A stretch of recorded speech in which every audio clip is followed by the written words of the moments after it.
Hey guys, welcome to our channel, RV for 4.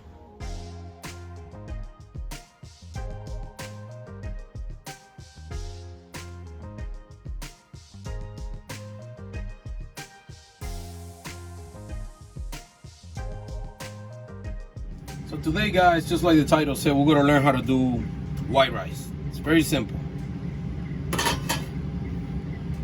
What I do is, I put 4 cups of water, exactly 4 cups of water.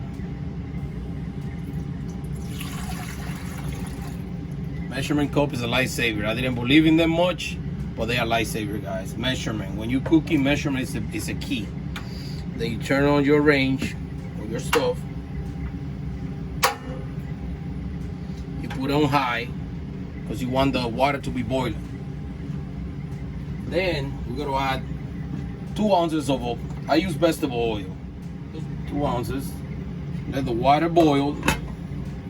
In the meantime, I want to show you, I always do 1 cup less. I always do 1 cup less of rice. The reason is, when the rice, in order to cook, it kind of soaked in the water, and that's how the rice pretty much is done. So I always do a cup of water more, at least 1. And let's say if you want to know, if you want to cook for 10 people, I'm doing 3 cups of rice, which is enough for my wife and my 2 kids. And Gabriel, he's already 12 years old, but he eats like a grown. So have that in mind. If you want to cook for more people, you can just double it or triple it. So guys, one thing that I forgot to tell you is, if you don't know about measurements, right? This is a very good tool to have. I'm sure you find them in IKEA, Walmart, any store. And this is pretty good to have. You have anything from a 1/4 teaspoon all the way up to a cup. So once you get the water boiling water, again, I know this already by looking at it and by feel. I like to add at least 1 teaspoon of sea salt. What you want to do is wash your rice, rinse it up. I do it 2 or 3 times so I get all the stuff off. And once it's washed, you can do it maybe twice or once rinse. Once you get it done, you add it to the boiling water. And again, if you guys remember, I did 4 cups of water and 3 cups of rice. And 3 cups of rice is enough to serve my whole family. So around 4 or 3, depend. Like I said, this is a gas range, so it's pretty hot. So I try to keep it as low because you don't want to keep it high or leave it high, even though the rice might be done faster, but at the same time, you're gonna be in highly, you probably gonna burn it. So we're gonna let it sit, and I'm gonna tell you exactly how long it takes and how to check your rice. Open the lid off just to let the heat out. This little, I like this thing that have this little hole in the lid because it let the heat kind of out so the water doesn't overflow. Well, yeah. See, you can see a little bit there. It came off. See, I'm not considering myself perfect, but I know I pretty much know what I'm doing. So, but still, you're gonna make mistakes. So what I do is now I stir the rice a little more. I used to drive my mom crazy because she said that I just stir it too much. And what I'm looking for is, and I try and try and try till I got it to perfection, is the more you stir it, the more even the rice cooked. So now that the rice is nice and hot and you see it boiling there, I'm going to bring all the way down to what is it, 2.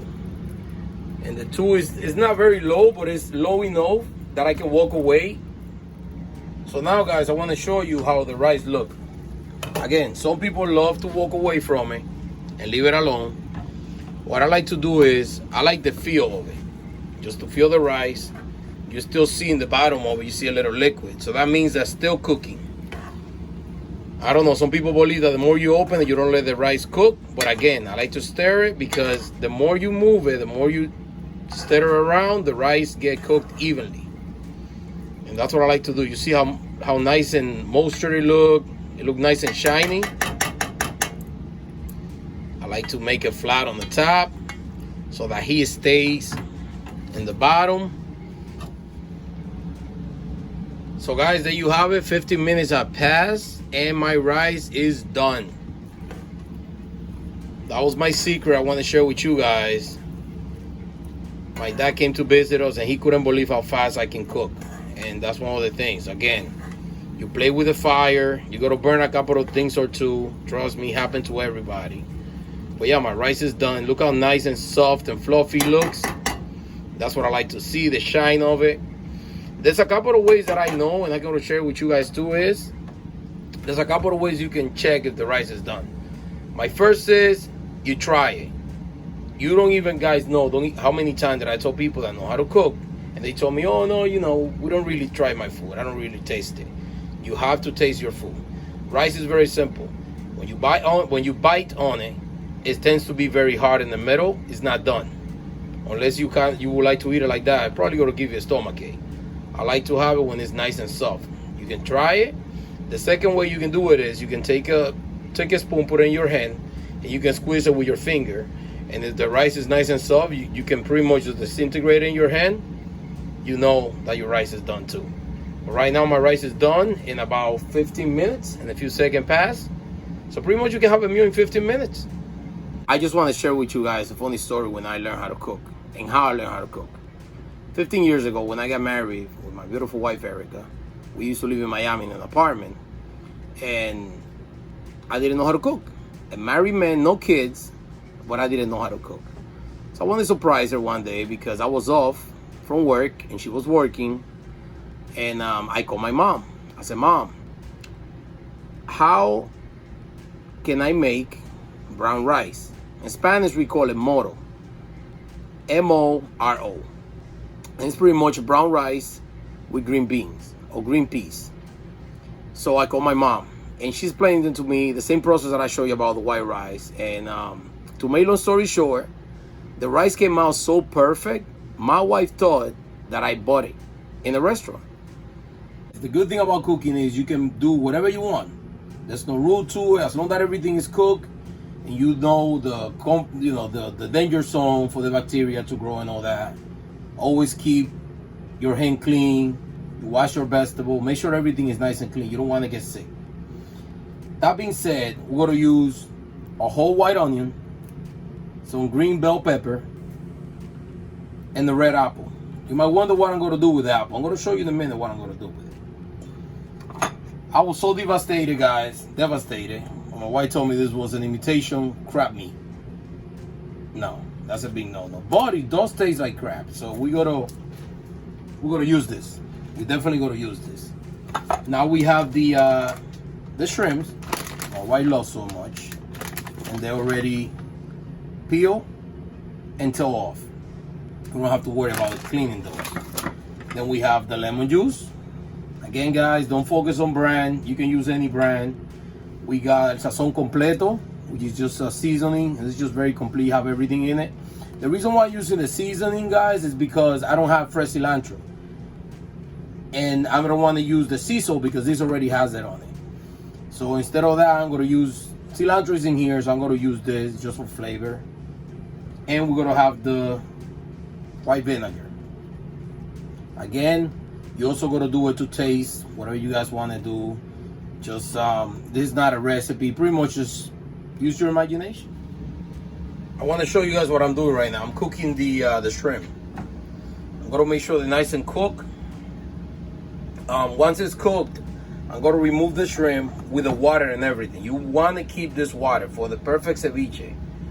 You want to have the seafood taste on it. Now that my shrimps are cooked, I'm going to let it cool off. Some people like the ceviche at room temperature. That's the way I like it. Okay, so now we're going to dice the crab, imitation crab leg. I hate that word imitation, guys. But this is how it looks. My daughter loved them, snacked on them. So what I do is I cut it the long way. Cut it the long way in order to dice it better. I'm going to use 3. If I use the whole pack, Natalia is going to be pretty mad.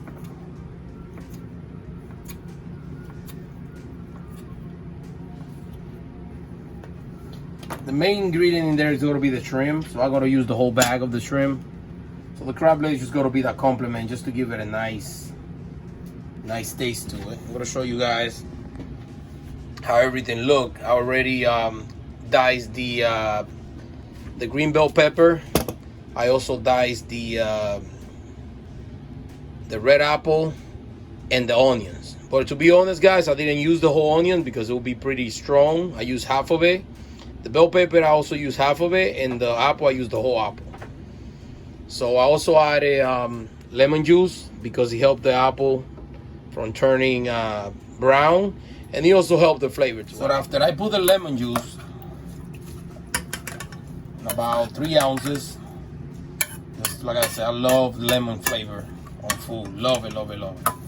So we're gonna do the white vinegar, and we're gonna do 2 ounces of these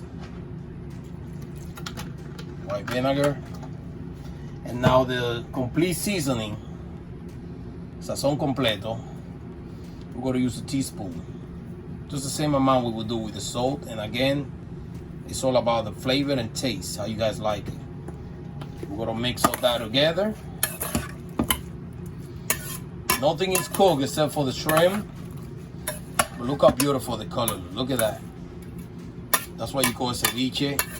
So many countries out there, beautiful countries, they made it so different. I'm just doing my own twist to it. Now we just dry the shrimp. And the best ceviche to make is, make sure you gotta cut the shrimp too. You don't want the whole shrimp. You can make it with the whole shrimp, it doesn't matter, but pieces of shrimp is better. It kind of spread the flavor around it evenly. And I use the whole bag. That's the point of ceviche. It's a mix of ingredients. So after you coat them, look how beautiful that looks. Look how beautiful that looks, guys. Look at that. The colors. Look at that. And the smell, oh my God. You guys can only smell it. Let me see if I can. No, you can't smell it through the camera, man. To the TV. But it's amazing. And mind you, I still have to add the water left from the shrimp. I bet you if I taste it now, it's gonna be awesome. Let me give it a shot. Let me give it a whirl. Sorry, guys. Yep, just like I imagined. Perfect. Look at that. So once I add the water to it, give me 1 second. I'm gonna do it right now. This is how the water looks, left over from the shrimp. You put it on it. And that guy's gonna seal the whole flavor. Because what's happening now is, everything that I have put in there, the lemon juice, the vinegar, the salt, every flavor is gonna mix even better. You can put it on the refrigerator to make it even cooler, but I'm gonna leave it like that, just room temperature. I'm gonna eat it in a minute, guys. I'm gonna show you the final product, how everything looks, but look at that. That's a ceviche with a little RV twist to it. Take a regular cup, it look like that, and I use it for the rice. What I do is, put it on the plate upside down, just to kind of give a little shape to it. Look how beautiful that is. And now, I use the same container that I use for the rice to put the ceviche. That's my guinea pig in the background. He loves to make noises. So this is the ceviche. Spike.